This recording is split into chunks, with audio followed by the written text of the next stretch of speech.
guys, I'm Anissa Fitria Rahmawati and everybody calls me Anissa Caca. I'm studying at Islamic University Kadiri as the English education.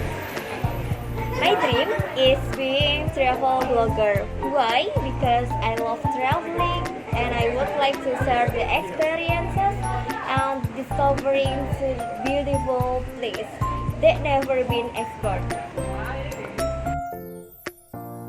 The one who inspired to become travel blogger is Mariska.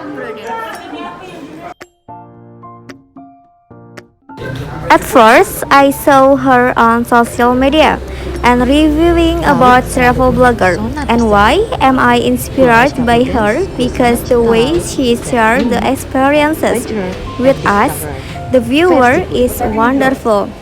Usually, traveling will spend a lot of money, but different with her. She spent less money.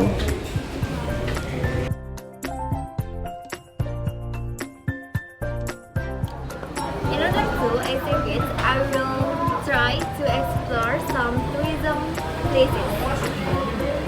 And I will share my experiences on social media.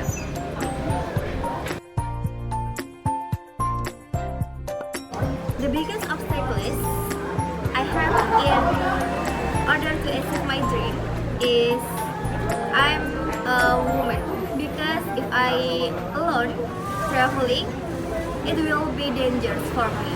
The second one is sometimes I think about the budget before the travel. Is it affordable or not? And the last one is I'm got sick usually when I'm too tired. That is the biggest problem for me to go traveling. Okay guys, you have seen my dream to be travel blogger and I hope you to like this video and